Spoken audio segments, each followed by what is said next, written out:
शौर्य good morning, बताएं आज कौन सी रिपोर्ट्स हैं। जी गुड मॉर्निंग विवेक जी। आज कुछ रिपोर्ट्स हैं। पहली रिपोर्ट है पीएनबी को लेकर। पीएनबी की बात कर रहे हैं तो उस पर अंडरवेट की कॉल दी है मॉर्गन स्टैनले ने और टारगेट है 95 रुपीज़ का। उनका मानना है जो क्वार्टर 3 FY25 के जो इनिशियल अपडेट्स आए हैं वो इनफैक्ट पॉजिटिव सरप्राइज है और जो वॉल्यूम ग्रोथ थी वो मत स्ट्रॉन्ग है एक्सपेक्टेड से, लेकिन ये देखिए उसके बावजूद भी कॉल अंडरवेट की ही दी है। फिर अगली कंपनी है एवेन्यू सुपरमार्ट्स, जिसके ऊपर दो ब्रोकर्स ने राय दी है और दोनों एक तरह से कहना कॉन्ट्रास्टिंग व्यू है।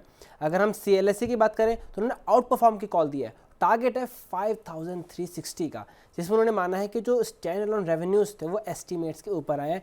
साथ ही साथ जो कंपनी ने 10 नए स्टोर खोले, एक्सपेक्टेशन थी क्वार्टर ऑन क्वार्टर 6 की, जैसे टोटल काउंट जो है वो 387 पे हो गया। तो CLSA का सिंपल सा पॉइंट ऑफ व्यू है कि एक्सपेक्टेशन से अच्छे अपडेट्स निकल के आए हैं। वहीं अगर हम मॉर्गन स्टैनले की बात करें तो वो एवेन्यू सुपरमार्ट पे उन्होंने यहाँ भी अंडरवेट की कॉल दी है। पीएनबी भी मॉर्गन स्टैनले ने देखिए पीएनबी पे अंडरवेट की कॉल और अब यहाँ पे एवेन्यू सुपरमार्ट में भी अंडरवेट की कॉल दी है।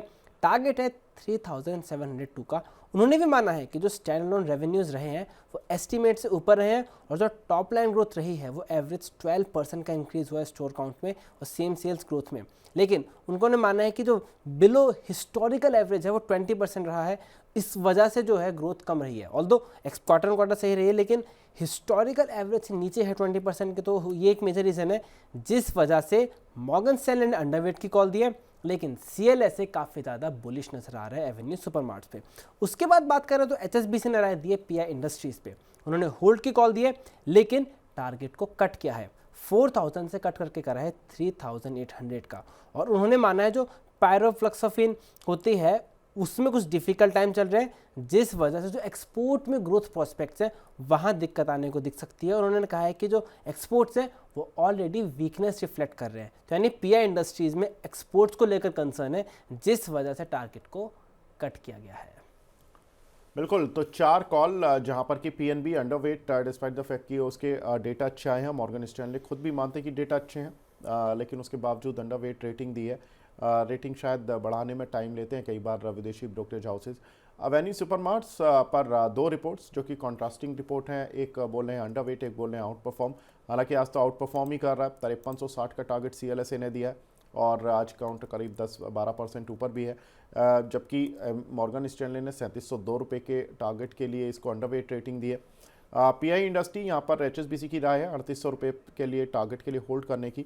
3700 रुपये काउंटर चल रहा है, तो यहाँ से अभी भी जिन दर्शकों के पास है, निवेशकों के पास है, वो इस टारगेट के लिए होल्ड कर सकते हैं। तो कुछ एक काउंटर है जहाँ पर कि अंडरवेट और आउट परफॉर्म की रेटिंग देखने के लिए मिल रही है। लेकिन प्रशांत सर, मैं PNB पर बात करूँगा क्योंकि PNB में एक अच्छा सर्च हमने देखा कि कल जब डेटा आया था दोपहर को 1 बजे के आसपास, कंपनी ने जब दिया कि 14 से 15% की इनकी डिपॉजिट और एडवांस ग्रोथ देखने के लिए मिली है।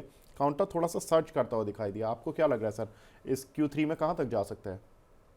आप पीएनबी की बात कर रहे हो? जी sir, Punjab national bank. Okay, so overall मैं बहुत पॉजिटिव हूँ। ये one of the best top 3 bank है PSU के सेक्टर में। मुझे लगता है कि it can do better, but again 120 can be upside limited target. उसके ऊपर जाने की कोशिश कर नहीं रहा है, पर हमेशा वहां पे सेलिंग प्रेशर आ जाती है।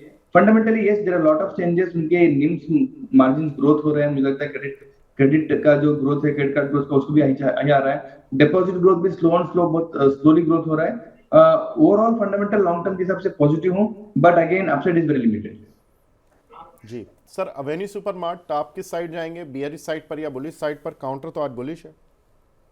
मैं थोड़ा सा not so bullish, because fundamentally business model बहुत स्ट्रांग है, बट जिस तरीके से ये जो क्विक कॉमर्स बिजनेस चल रहा है, जोमेटो का, स्विगी का, जो इंस्टामार्ट है या जो ब्लिंकिट है और या जेप्टो है, they are little bit not pressurising the company DMart to come back to its quick corner business में कुछ ना कुछ तो वो एक्टिविटी करने के लिए। बट अगेन मुझे लगता है कि स्टोरी लॉन्ग टर्म है, नॉट शॉर्ट टर्म के लिए। बट जिस तरीके से ये जो Q3 अर्निंग्स का अपडेट आया हुआ है, ऑलमोस्ट 11 क्वार्टर्स के बेस्ट उसके टॉप लाइन ग्रोथ आया हुआ है in terms of margin, in terms of top line. मुझे लगता है कि that is the only reason why stock is up today. अगर ये सस्टेन होता है तो I think the stock can do really good, but मुझे लगता है कि ये जेप्टो, जोमेटो और स्विगी से थोड़ा प्रेशर रहेगा इन terms of margin. Upside can be very slow but limited. मेरे टारगेट भी मुझे आसपास लग रहा है कि ये 4500 या 4800 का best case scenario for this year रहेगा। ठीक है। तो अवेन्यू सुपरमार्ट यहाँ पर भी राय मिल गई है और पीएनबी पर भी सर का व्यू हमें मिल गया है। शौर्य, बहुत बहुत शुक्रिया हमसे जुड़ने के लिए और इन सभी रिपोर्ट्स के बारे में बताने के लिए कि कहाँ बुलिश और बेरिश हो रहे हैं विदेशी ब्रोकरेज हाउस। Thank you.